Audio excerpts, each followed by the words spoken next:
Alright, ladies and gentlemen, welcome to Super Pro 4 Valencia versus De La Luz.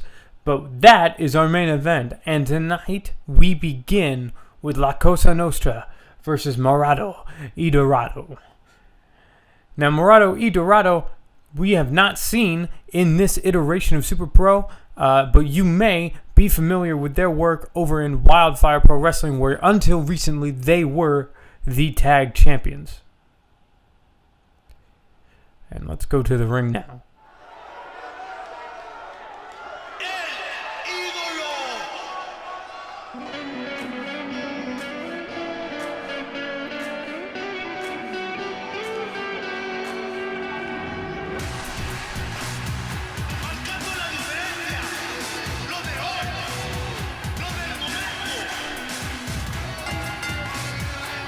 The following contest is scheduled for one fall. On the way to the ring, at a combined weight of 415 pounds, the Prince, Romel Diaz, and El Jefe, Jose Fernandez, the COSA Nostra. Now this is La COSA Nostra's second appearance as a tag team under the new Super Pro. And you will remember that they were victorious against Samuel Hunt and Adam Blackwell back at Super Pro 1.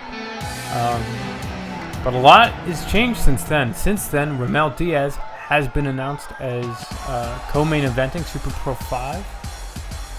And Jose Fernandez challenged and failed to acquire the middleweight vacant title. And their opponents, first, from Gomez Palacio, Durango, Mexico, weighing in at 231 pounds, Wolf.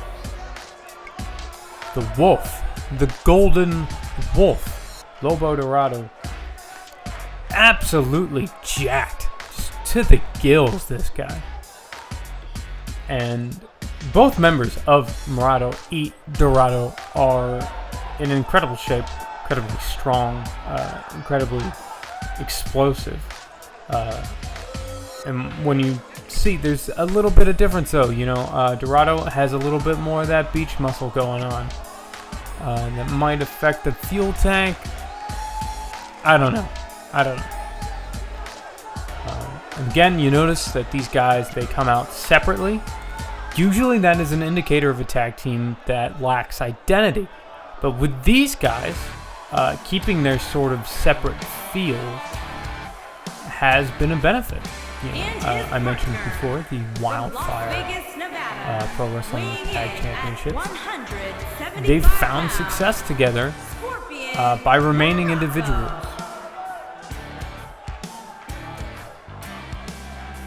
Of course, Scorpion MURADO, hailing from Las Vegas.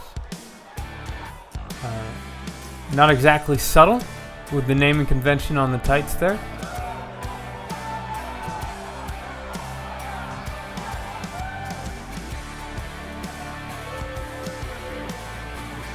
And for these guys, you know, it's got to be great to have them back home, to be back at Super Pro, where both of them started out. They weren't a tag team until they went to Japan, though.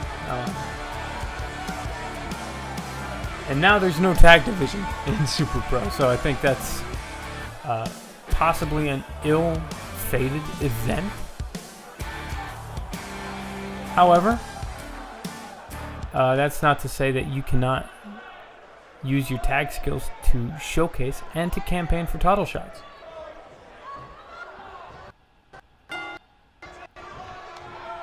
Starting up with a lockup between Romel Diaz and Lobo Dorado here.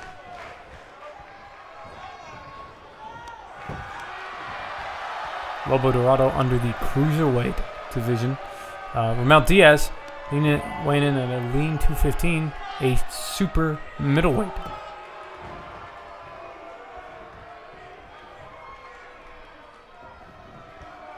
Pumps him up.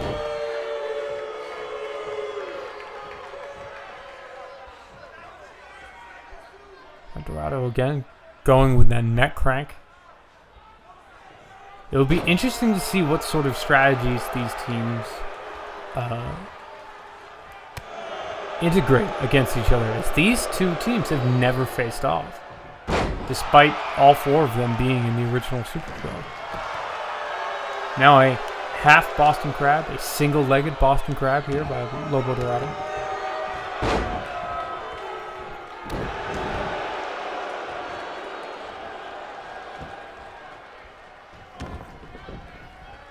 And Romel Diaz going after the back of Dorado.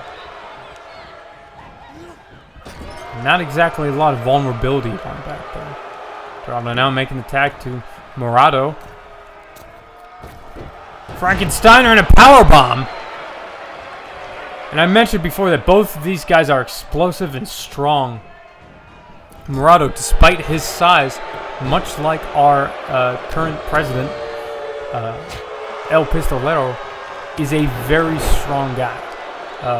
A very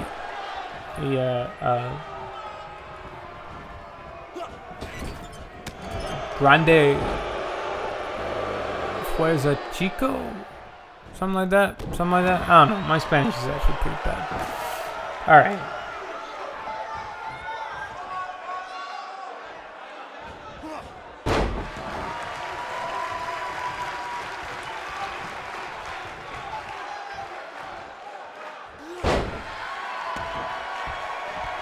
Now Murado going with that leg breaker. Headlock. Ankle pick. I didn't even see him go down for that.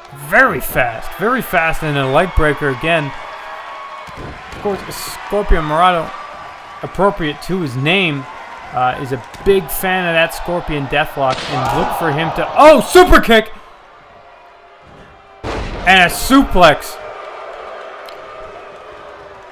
Looks like he might have gotten a little bit of a straitjacket grip on that. That makes it even harder. Even harder of an impact on the back of the neck and on the head. Now Romel Diaz tagging in Jose Fernandez. These two men, both in the middleweight division. Fernandez looking to gain some momentum back after losing to Hiro Ramirez in the main event of Super Pro 3. And needless to say, if Murado can get one over on the former title contender, that might propel him a little bit higher up the chain. You know, this is not an official match. It's not ranked, but when you have so many guys with one fight, two fights, no fights so far in this early Super Pro roster, the unranked matches, the tag matches, these all matter right now more than they ever will. And now an big inverted DDT. Planting Scorpion through the mat there. Oh, and now an ankle pick of his own. He gets the crossface.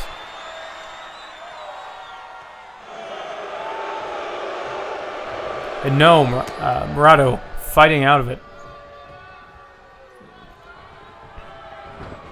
Murado, the only one of these guys not from Mexico. True blue-blooded Las Vegas native. Oh, you see the brainbuster and the frog splash. That was enough to put away Samuel Hunt in their first tag match on the Super Pro, but not enough tonight, as Lobo Dorado is right on top of him. Planting Jose Fernandez with that elbow. Romel Diaz, now the legal man. Drop kick from Murado, gaining space, gaining separation. He's looking strong right now, but you gotta think he is valuing all this time that he's getting to recover from that splash. And now an airplane spin on the outside.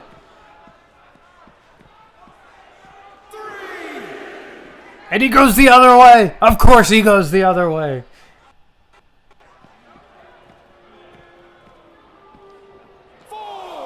Finally dropping him down. 4 count.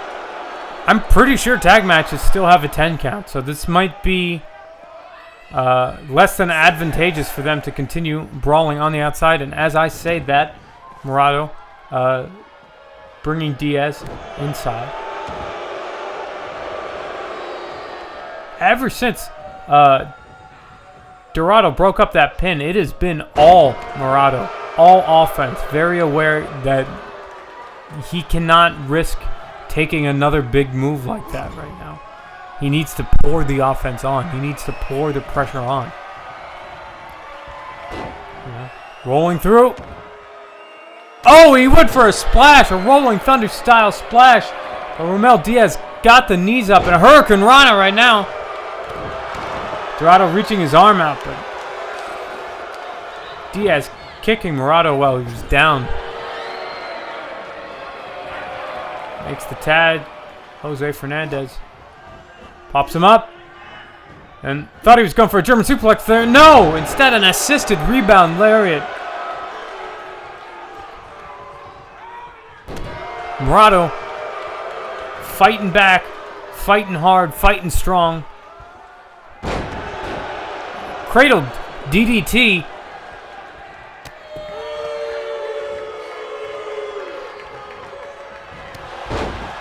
There's a lariat, another lariat, a third lariat. Fernandez takes a bit of shelter in the corner, but not his corner. A mistake that he may soon regret. And I mentioned the strength of the Murado as he goes for that deadlift Falcon Arrow. And now going to the top rope. What's he looking for here? Oh, spiral tap, and for the second time tonight, he completely whiffs on a major piece of offense. Now Fernandez into the corner. Back elbow into Guri. Murado has to make it back to his corner. He thinks the same thing. And no! Maybe going for that tag, but stopped dead in his tracks by a big Uranagi by Jose Fernandez. Jose Fernandez, there were concerns about the condition he would be in, only one show removed from his main event match.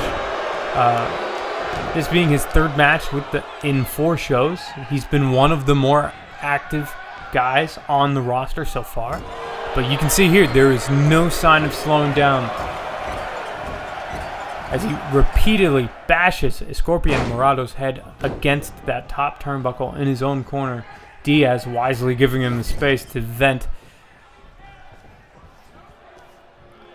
Now Fernandez just sort of keeping in his face.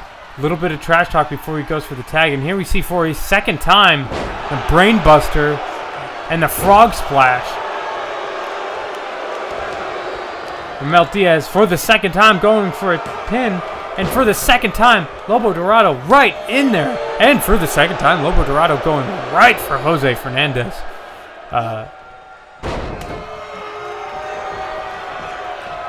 Diaz here going for something big. Flatliner. Pump handle flatliner. 1, 2. And no, again, Lobo Dorado with the support role tonight. Not letting anybody get one over on his Scorpion Murado. But now, with that tilt-a-whirl backbreaker, is Murado out of luck. He's alone. He has no backup now. Can he last long enough for his partner to become a factor in this match again? And likewise, Romel Diaz also cannot rely on the interference of Jose Fernandez right now. Now, a questionable decision by a Scorpion Murado, allowing Diaz to recover in the corner. Not wanting to attack while his back was turned, I suppose. Or maybe Murado's just taking so much damage he doesn't know where he is anymore. Zigzag by Romel Diaz.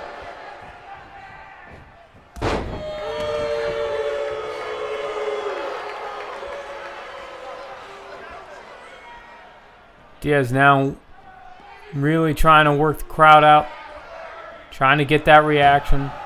You know, Cosa Nostra has a long history with these crowds, and these crowds do not forget. Now, perhaps waited too long. Scorpion Murado battling back. Big lariat. Diaz tagging in Fernandez. And a cutter! A cutter by Scorpion Murado.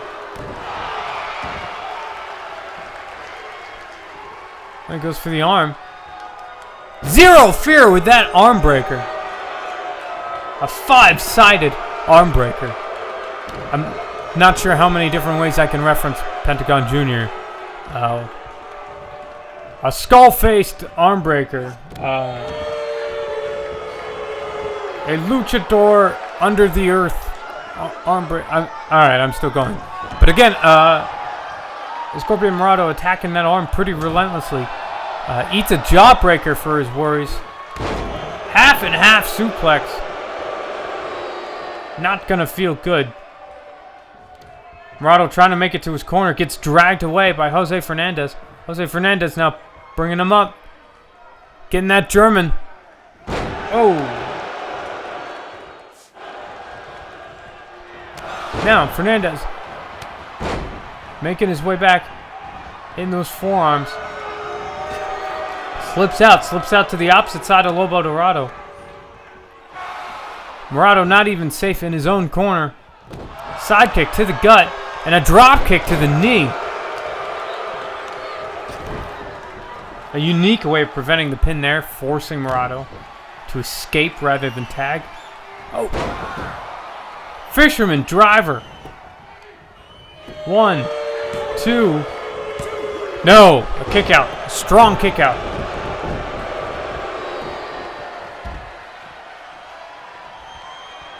He goes again. A second. Fisherman driver.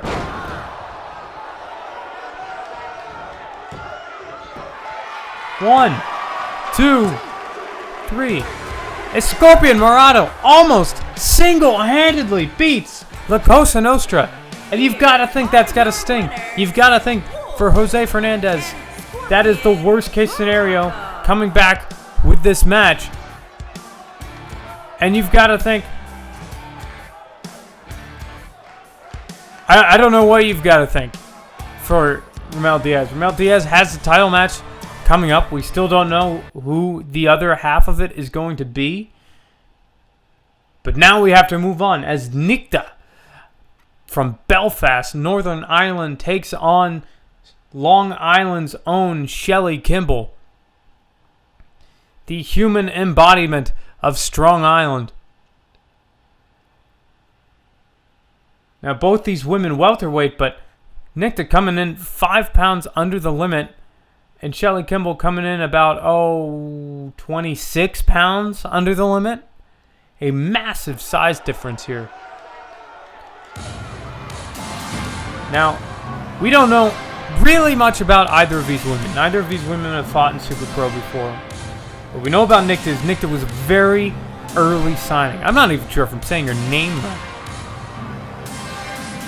She was a very early signing, and she was up for that last-minute title shot against La Hija de la Luz. The title shot that was originally going to go to Babe Dillon, where it was going to be Babe Dillon and La Hija de la Luz for the vacant title, the vacant welterweight title. NIKTA was up for that. She ended up getting passed over for Valencia, whose resume was just too long to ignore. But now, here, NIKTA has a opportunity to prove why it should have been her. Why she should have been the choice to go for gold.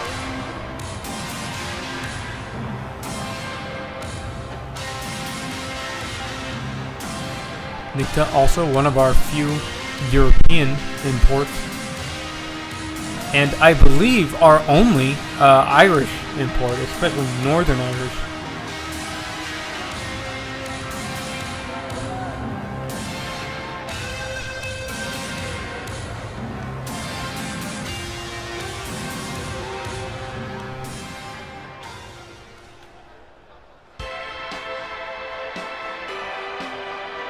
Here she comes. And her opponent from Long Island, Shelly K-Ball Kimball.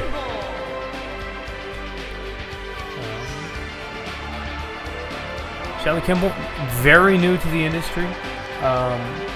Very new to this competition. She used to be a gymnast, I think. Yeah. Likes to refer to herself as the heart and soul of Strong Island.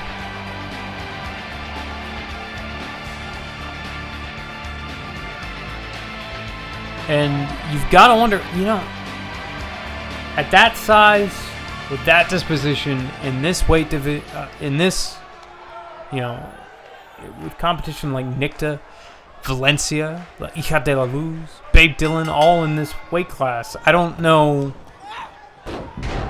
if that floats well for, you know, a Disney princess in a leather jacket. And you see here the size difference coming in very early. NIKTA pushing Kimble back to the ropes. The ref having to get between them. A respectful break, because we believe in respect here. Now NIKTA again pushing her back into that corner. Yeah, and you gotta think for Kimble, this might be the first time she's really felt that big of a disadvantage. You know, she might have thought about the weight class system and thought, oh, I'll be fighting people my size, but no. Shelly Kimble with the reversal, getting a side headlock of her own on NIKTA, and probably inhaling like 17 years worth of hairspray as she does. And a strong back elbow by NIKTA off of the rebound. Goes for the kick to a downed opponent. Misses. Both opponents colliding midair. Shelly Kimble actually getting the better of it with that leaping clothesline. And a drop kick to the head. Another kick to the back. A lot of kicks in this match from Shelly Kimble. And as I say that, she comes with a forearm. Goes for another one. Gets an arm drag. And then NIKTA goes for another one.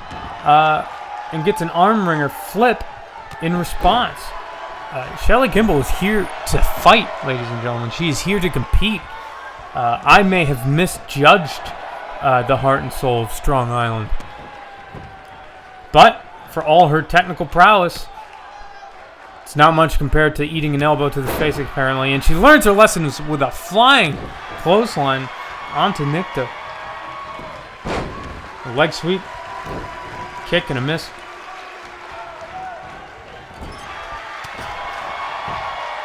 Big forearm into the corner there, kick to the gut. And possibly push things a little bit too far. There's only so much you can bully a bully.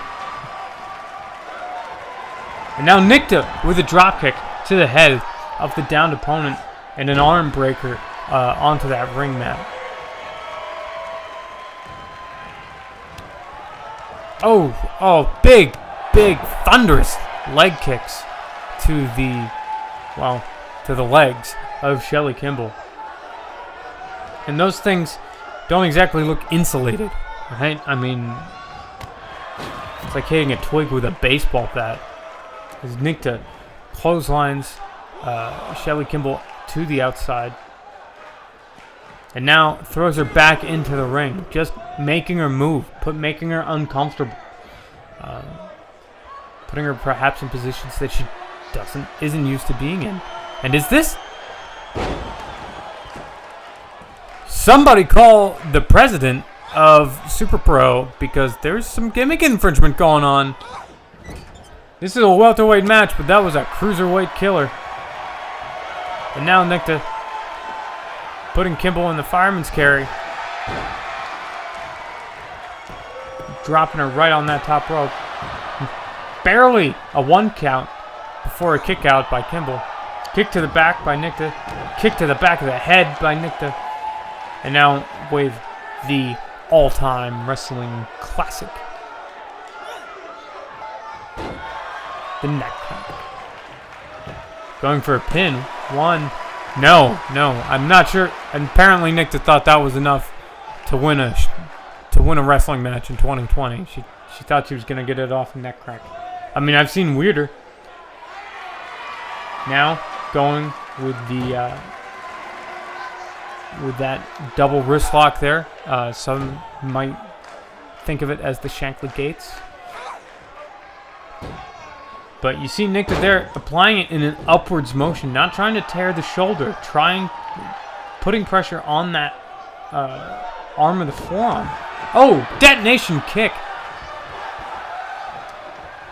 NIKTA indicating to her leg she knows what she did. Goes for the cover. 1, 2, no. Another strong kick out by the heart and soul of Strong Island. Good God, the commentary writes itself. NIKTA laughing. Maybe underestimating opponent, or maybe just being glad for the competition.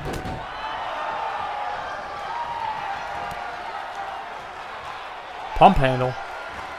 Pump handle X Factor by Shelly Kimball. Onto the much bigger woman. 1, 2, and no. NIKTA defiantly kicking out at the last second. Now trying to get some energy, get some momentum, get some fire. She gets one clothesline. She gets 2 clotheslines. And a drop kick, a single leg drop kick. A lot of drop kicks from Kimball tonight. NIKTA to the outside. What's Kimball thinking here? Oh my god, I spoke too soon. Another drop kick. Jesus Christ, both women down. Kimball now getting back to her feet. Absolutely absurd. Honestly, that could have gotten a 20 count. Could have just gone back in. Now calling her up to her feet. We are 6 minutes in to this 15-minute ranked match. Another drop kick. This time a springboard to the ring, and NIKTA rolls out again. And could we see a third? And we do. Another missile drop kick to the outside. This time, Kimball gets right back up. She's on fire, ladies and gentlemen. And now attacking NIKTA with everything that she has.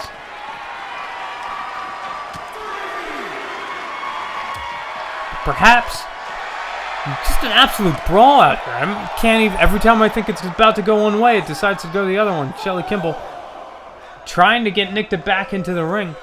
Fails to do so as NIKTA falls before ever making it. Goes for an enziguri, gets dropped. Now NIKTA lifting her up. And NIKTA goes into the ring, leaving Kimball outside, possibly contemplating on her mistakes.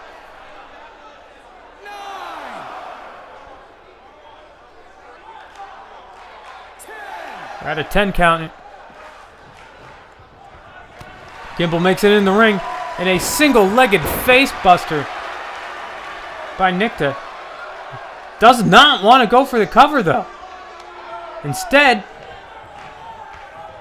she's going to hit again. Another CWK, another cruiserweight killer. That's weird as shit. Is that groveling? Is that... What is that? That's got to be the end, though. 1, 2... No! I don't know if I've ever seen anybody kick out of 2 of those. Somebody's going to be mad. Picking up Shelly Kimball. Doesn't know what to do with her now. Throwing her into the corner.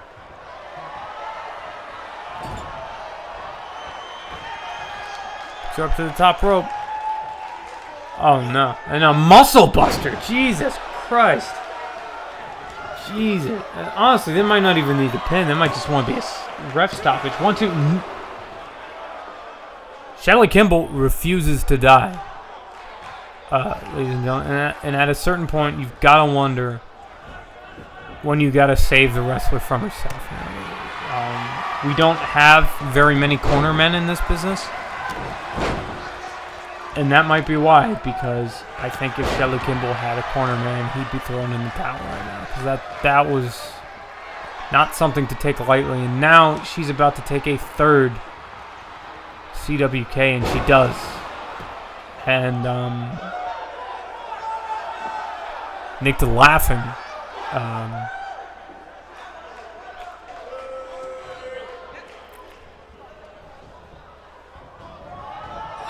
Is she going for another one?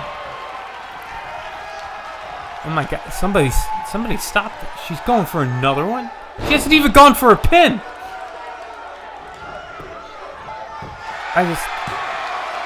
I don't know if you should elevate somebody, but what the... Shelly Kimball kicks out. Shelly Kimball kicked out.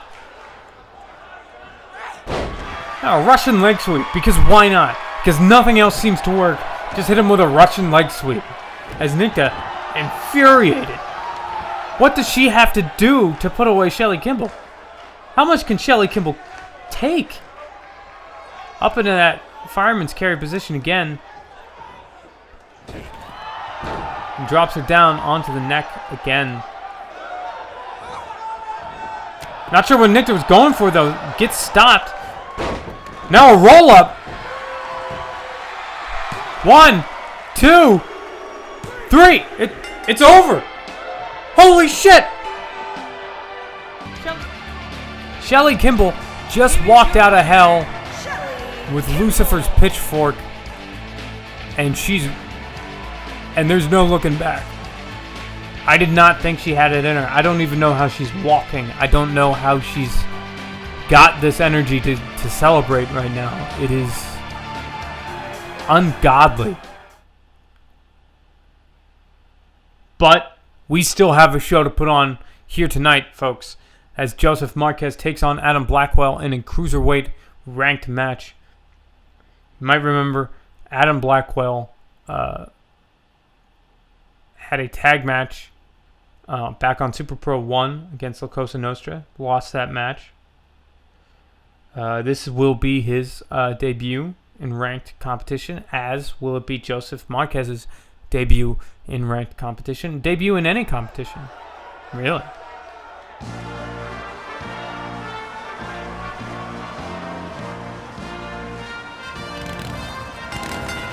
Joseph Marquez, Philadelphia's second favorite son, the ever the Patriot.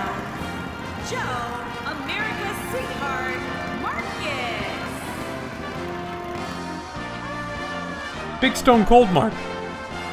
Joseph Marquez. Putting his logo on the front of his ATV.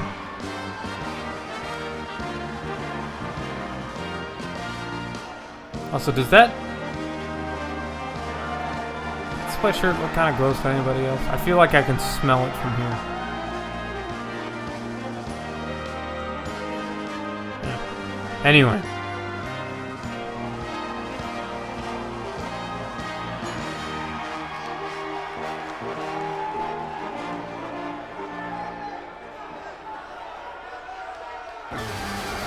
Yeah, it should have been 76ers colors, but, you know, it's fine.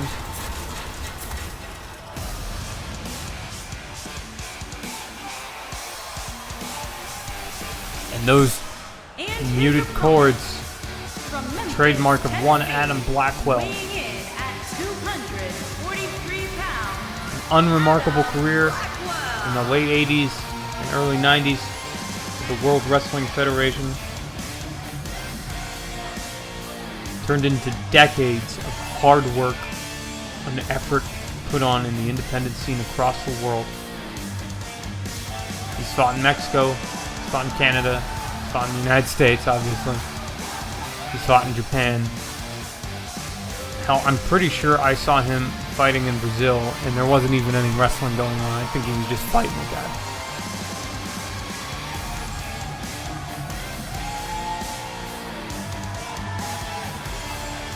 Now, you saw that Blackwell is listed as 15 pounds heavier.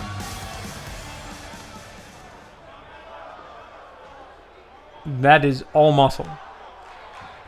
But Marquez is a bit shorter. Now, Marquez with that quick snap suplex.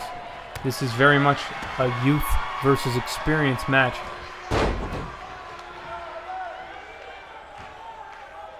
Marquez taking his time, walking through it. And now a back suplex. I may have spoken too soon.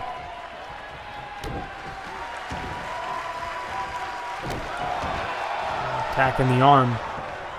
Goes for a pin. Goes for a pin off of that one and gets about as much as you could hope for from a stomp to the arm.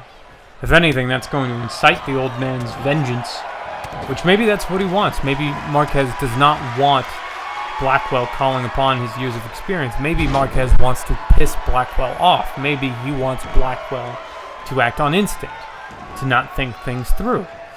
Maybe to do things like that, to leave himself open for a jawbreaker, to leave himself open for a clothesline. Now he goes for that neck crank.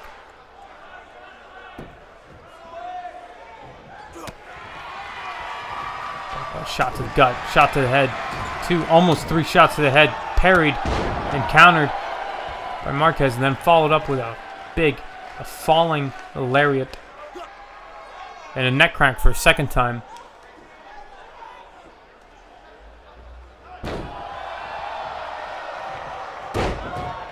Man, I've always thought Blackwell had really nice gear, but standing next to Marquez, it looks great. Doesn't it? It just looks like fantastic gear.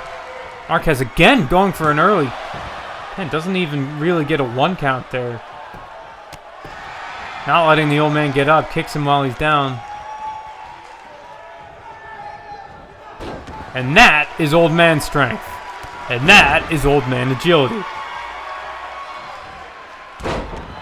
And that's just old school. Marquez with a shove, a drop kick, and a leg drop. And he goes for the pin. I misspoke. Blackwell, excuse me. Now Marquez, it's his turn to counter with the shot to the gut. Big diving forearm there. Big right hand, changes his waist. Looks like Manifest Destino. 1, 2, no! Blackwell will not quit. You can't teach an old dog new tricks, but being a tough motherfucker is not a new trick for Adam Blackwell. Marquez looks like he was going for another one there. Now Blackwell hitting that half Nelson Uranagi. No, and Marquez kicks out.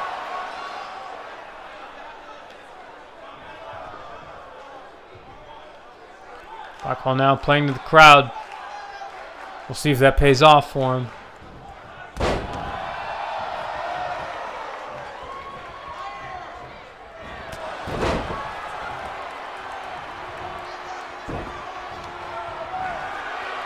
Power drop, power slam.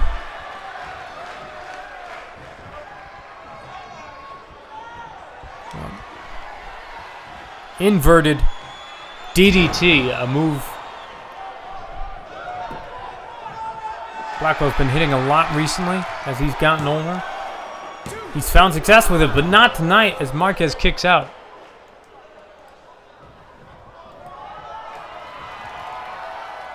Blackwell now possibly looking for another half Nelson Uranagi. Gets the back clutch. Loses control. Loses the hand fighting, and now an inverted DDT by Marquez.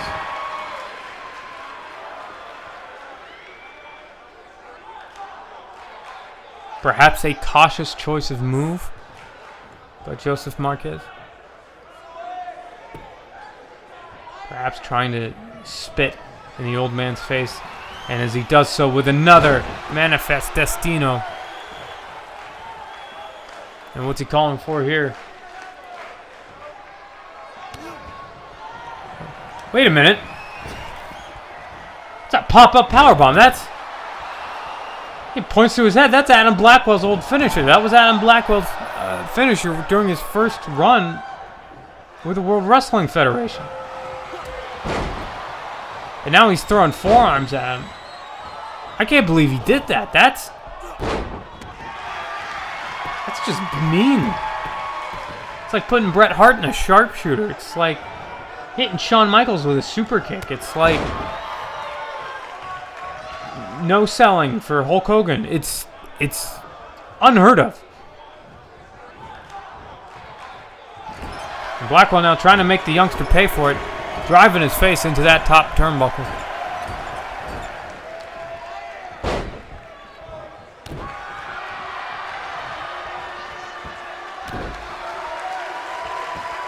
Now focusing on the body of Marquez. Snap DDT. Goes for the pin. 1, 2. Not even 2. Gets a kick out. I misspoke.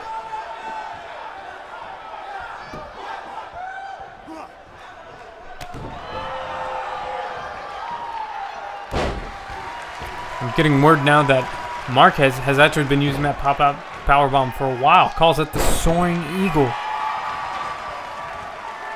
It's a little much, but I get it.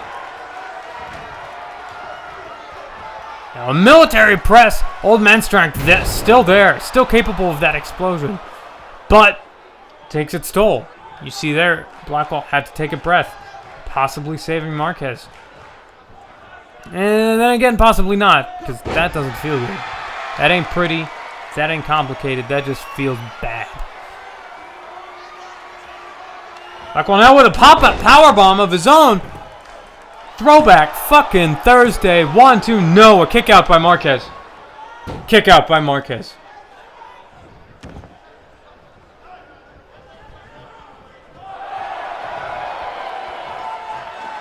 What's he going for here? Inverted figure 4 leg lock. Marquez is quick to fight out of it. Big lariat. Massive lariat. Drives him through the mat. Marquez, now maybe don't showboat, man. This old man's giving you everything he's got. And another DDT. As Blackwell rolls out of the ring, we are officially halfway through this 15-minute ranked match in the Cruiserweight division. Current champion, Juarez Jr., no doubt looking on with curiosity. Oh, DDT onto the floor. I think that might have busted Blackwell open. I think it did. I think he's bleeding, and that can't help. A shot to the ring apron. You know, I have no doubt that Marquez loves his country. I have no doubt that Marquez is a patriot. But the way that he's treating Adam Blackwell in this match, I mean, just the disdain. It's like he's personally offended by the presence of the veteran.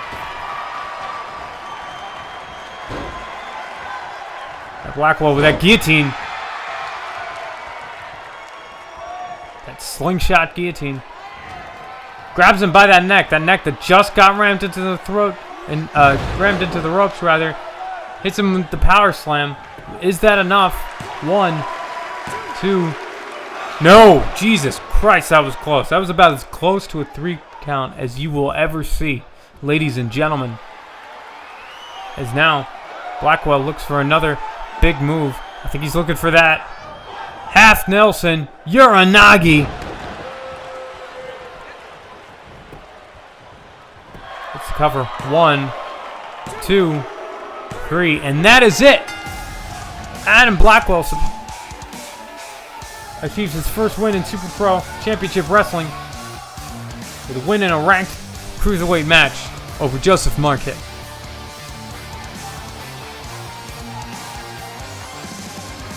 And you gotta think if Marquez maybe hadn't been as brutal, or rather sadistic, if he hadn't been as so sadistic, because there were a few times where he maybe could have gone for a pin and he didn't. And then when he did, go for a pin, Blackwell kicked out strong. And here we have the soaring eagle cut off before he even hits the move. Snap DDT by Blackwell.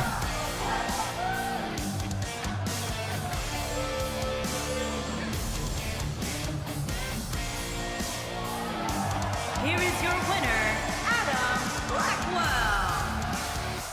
Blackwell is too old for this shit, but not too old to win in Super Pro Championship Wrestling.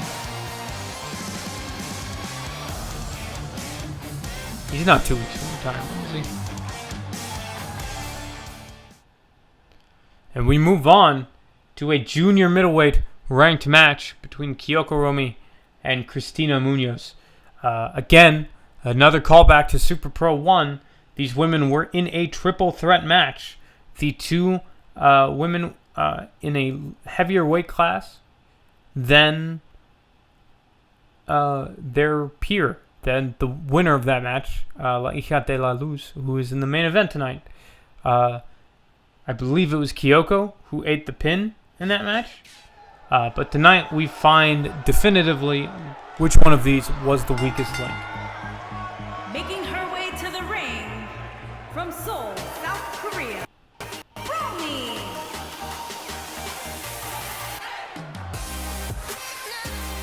KIYOKO making her way to the ring. And as always, with that mirror in front of her face, keeping her eyes on the prize. Get it? I'm proud of myself.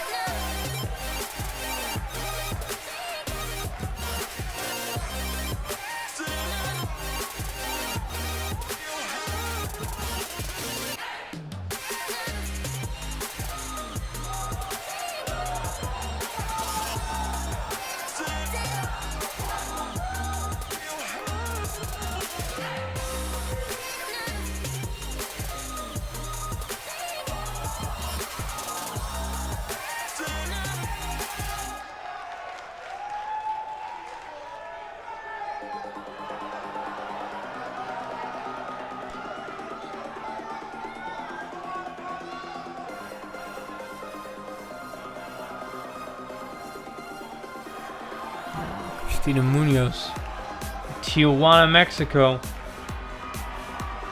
The homegrown talent.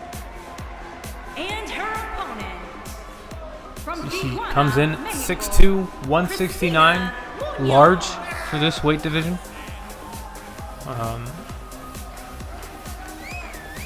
She's got those long legs. They're well educated, and she likes to show off. Not in an exhibitionist kind of way. You're perfect. She likes to kick people in the head, is what I'm saying.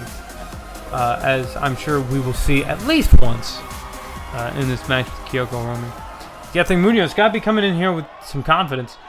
She may not have won that triple threat match, but she didn't lose, which is not something she could say for her opponent here tonight. Again, 15 minutes. It's a ranked match. Saito suplex. Right off the bat by Christina Munoz. I mentioned her striking ability. She is well-rounded. She's fast, she's strong, she's agile. She's crafty. Jawbreaker coming up from that sweep. Oh, sunset flip powerbomb. Maybe could have stayed in a pinning predicament there. Maybe thought it was too early. Kicking KIYOKO while she's down. Repeatedly. Often.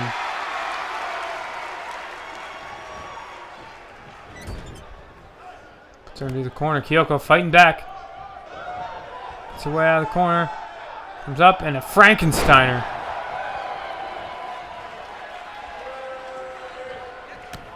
And kick to the back.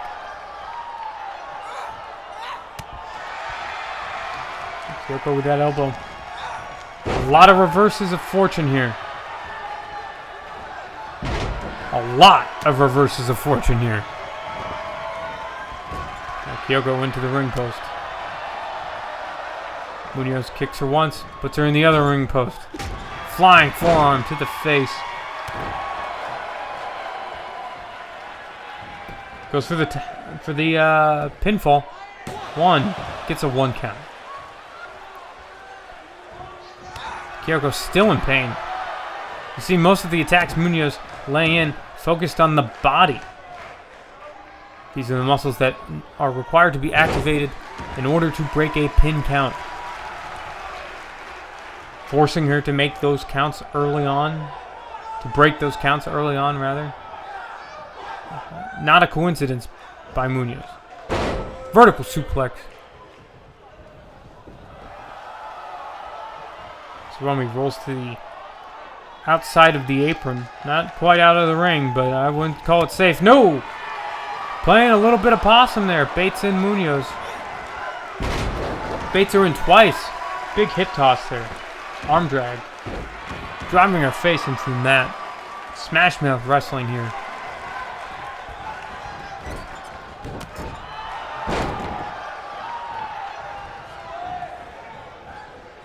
Now an arm drag by Munoz.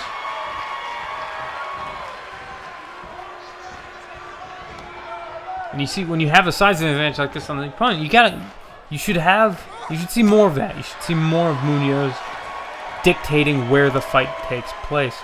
But, whoa, big kick up, spazzed out there, big kip out by Christina Munoz. A little Dutch style kickboxing.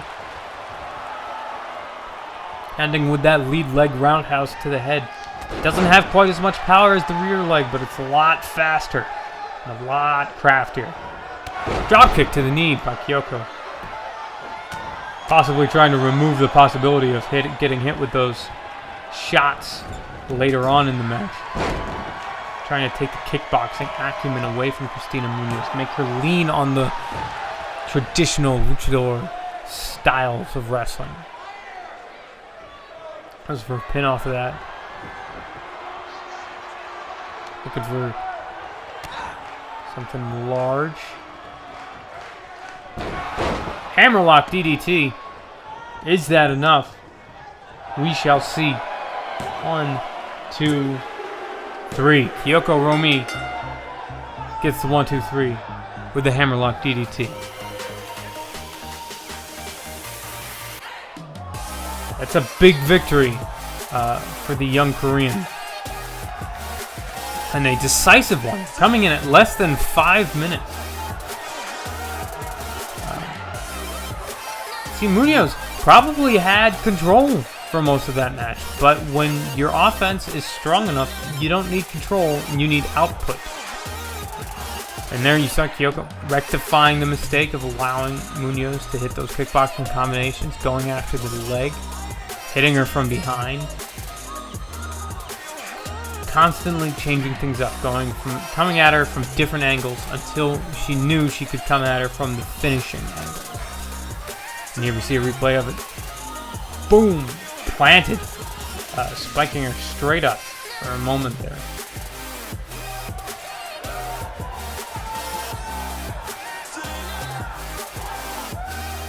And these women fighting in the junior middleweight division, you've got to think that Lex Elkins is off somewhere, probably 3 Budweisers in, getting really pissed off about who her next challenger might be. But as we move on, it is a heavyweight Grand Prix semi-final match between Yamashita and Taurus Fire, a couple of absolute underdogs, one of which substantially more unlikely than the other. As Taurus Fire had to win an alternate qualifying match to get into this match just last show at Super Pro 3. Meanwhile, Yamashita with a victory over Casey Coleman in Week 1, Super Pro 1 rather, to make it to the semis.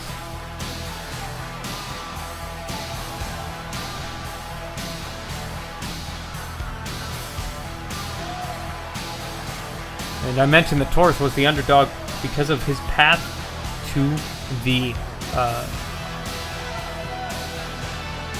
path back into the tournament, path to the semifinals. He actually lost to one half of what we know to be the finals of the tournament, and that is Miguel Hoven, who beat Taurus Fire in Week 1.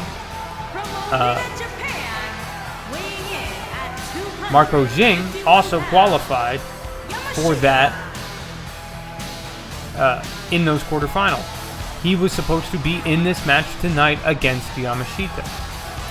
Instead, what happened was Casey Coleman, who Yamashita beat in Week 1, jealous, or perhaps desperate, attacked Marco Jing and created the need for an alternate. He put Jing on the shelf, so a match was made. Obviously, Coleman was not to be involved in it, because once his responsibility was found out, he was not going to be allowed to be rewarded for it. So the match was between La Tempestad and Taurus Fire. And Taurus Fire came out the victor. And as such, he has an opportunity tonight to go 1-1 with Yamashita and to become a finalist in a tournament he's already been eliminated from. And possibly, more importantly, get a second chance at Miguel Hoven. This time for the heavyweight title. This time for the honor of being the heavyweight Grand Prix tournament winner. Now, of course, all of this backstory took up so much time, I barely had any time to talk about Yamashita. I've mentioned he beat Casey Coleman to get here. But Yamashita is an underdog in his own right for two reasons. A, he is still a young lion. He's on excursion. He's a guy who is not expected to succeed at the highest levels yet. He is still developing. And he is in a culture completely alien to him. But B, and possibly the biggest reason why Yamashita has a big challenge across from him, is that man. That massive, almost 150-pound size difference.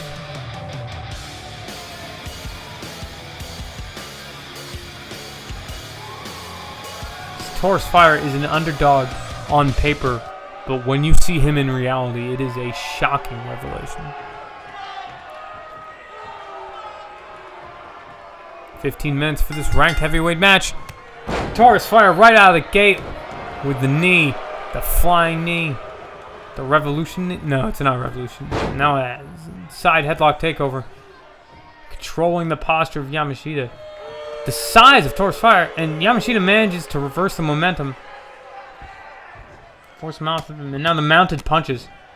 Taurus could just stay here all match. I don't know if if he got a proper mount. I don't know if there's anybody on the planet that could keep him off.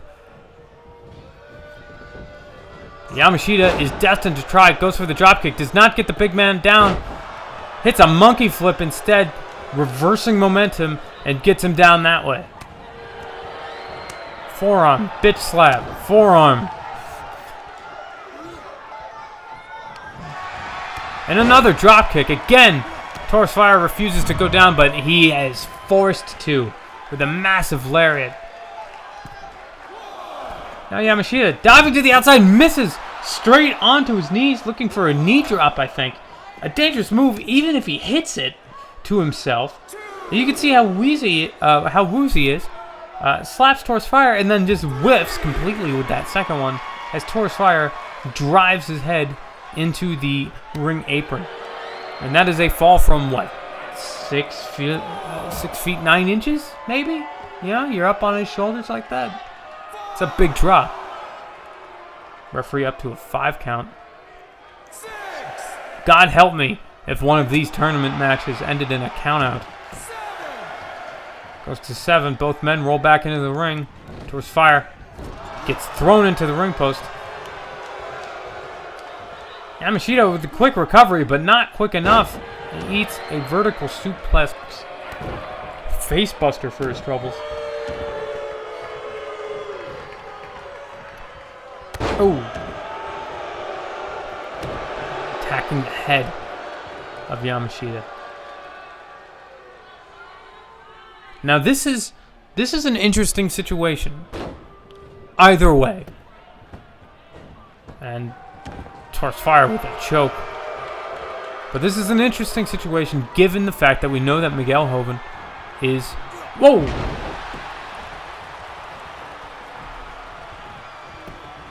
Fireman's carry. Death Valley. Rolling Death Valley. What's it called? But gets a 2 count and a kick out. Goes for the stomp. Misses. Big right hand. Kick to the gut. Yeah, kick to the back of the leg. Gets him up on his shoulders into a torture rack. Eat your heart out, Lex Luger, with a torture rack power bomb. A Benson bomb. Lariato! Lariato! Ducks. Flying Lariato!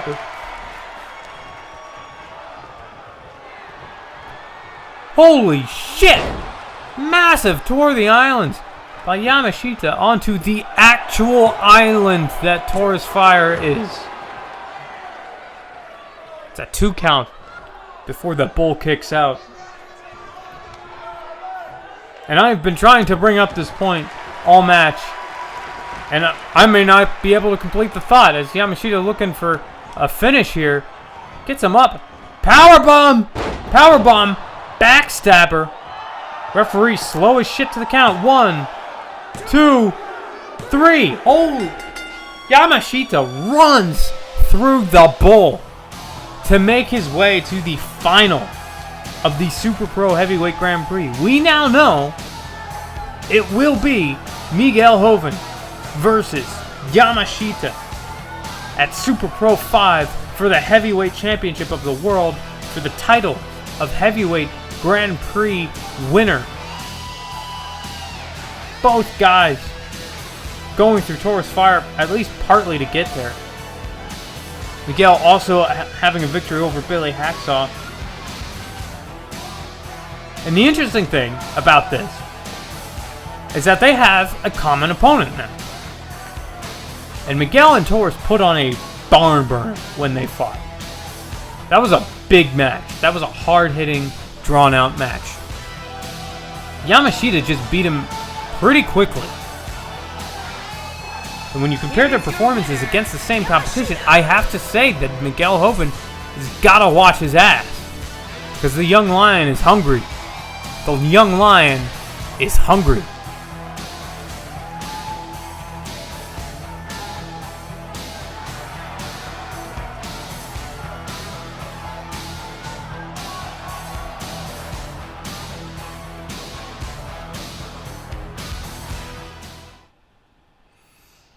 And now for our main event of the evening as Valencia takes on Hija de la Luz for the Welterweight Championship of the World. De la Luz with one victory over, I believe it was Sam? I believe...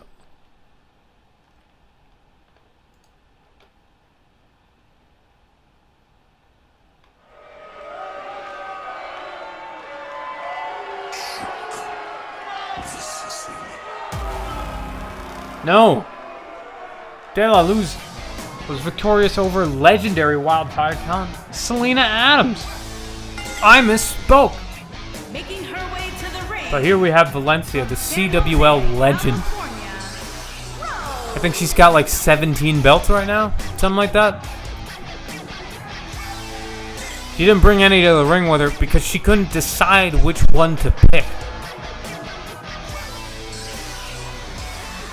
Now you've got to think, Valencia might have the most experience in title situations of anybody on this roster, much less the women's welterweight division. And that has got to be an unparalleled advantage. She's been in there with everybody.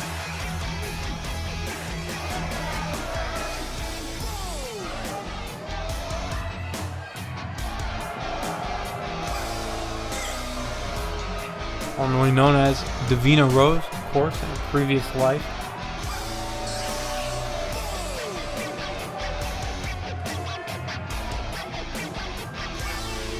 Taking on this persona of Valencia in the last 6 months or so. And at first it wasn't the most successful thing in the world, but here she is. She got this title shot off of name and achievements alone. She did not have to win a single ranked match to get here. Now that is admittedly partly due to the injury of Babe Dillon. It's an undisclosed injury. We do not know when she will be able to return. But she was slated for this match, and when the decision was needed to be made as to who to pick, there were two reasons why Valencia was the one to be picked. A, she asked for it. She came out. She said she wanted to be in that match. She was weirdly polite about it, frankly. And then the second reason is she's Valencia. Either she wins the title and it's prestigious, or she loses to Hija de la Luz for the title, and the title becomes prestigious. And her opponent, by proxy. from London, England, Hill A. Hija de la Luz. Another luchadora where we do not know a total amount. I'm pretty sure if her and Shelly Kimball were in the same room, the universe would just explode from just miniature powerhouseness?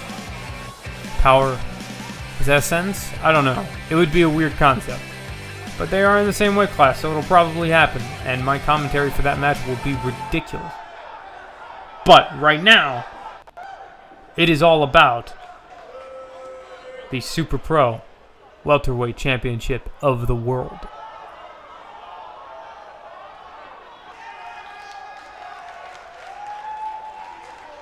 These women fighting here tonight to become the 4th recognized Super Pro champion of this generation. The first being Juarez Jr. Saito suplex by Valencia right out the gate.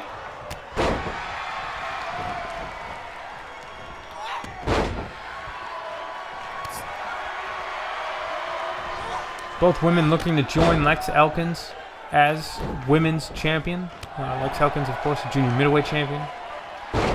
Sling blade by HIJA de la Luz. A light touch on that sling blade. Very sleek. Thought she was going for an arm breaker there. A la. But instead opted for the crossface, and maybe that was a tactical error as Valencia reverses position, gets a few shots, and now goes for the side control. Little handstand, you know. Let De La Luz, let the audience know, hey, this is Valencia's world, you just live in it.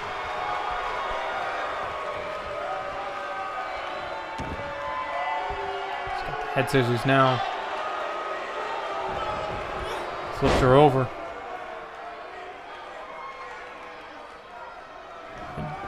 Usually, you do a move like this, it's to counter.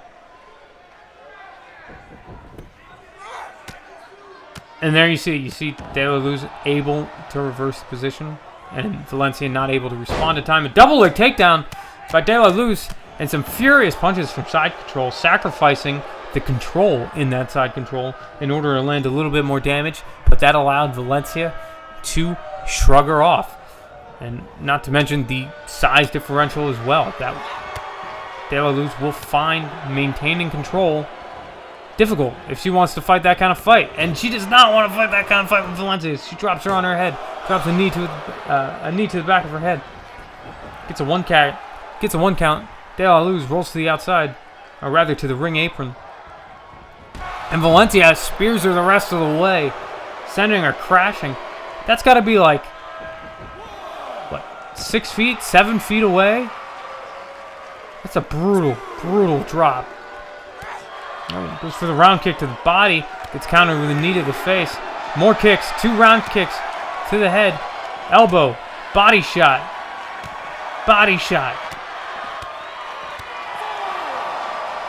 De La Luz going to town tonight. Out here on the outside.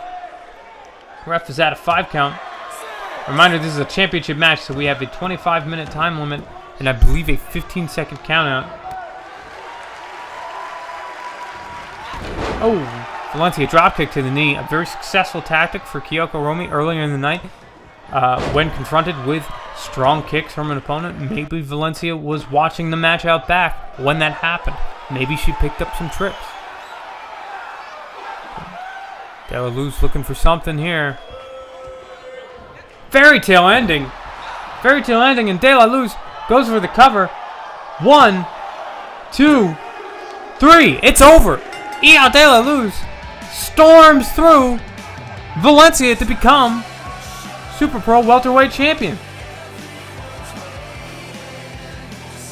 That is absurd. That is the most absurd thing I think I may have ever seen in a night full of upsets. A night full of upsets. Scorpion Morado pinning Jose Fernandez. Adam Blackwell pinning Joseph Marquez. Shelly Kimball finding some goddamn way to pin NIKTA. And now HIJA de La Luz making Valencia look like a chump. Pushing straight through her.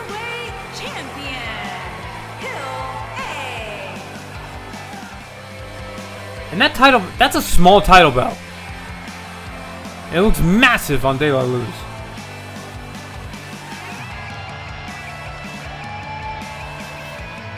And with that, ladies and gentlemen, we bid you good night.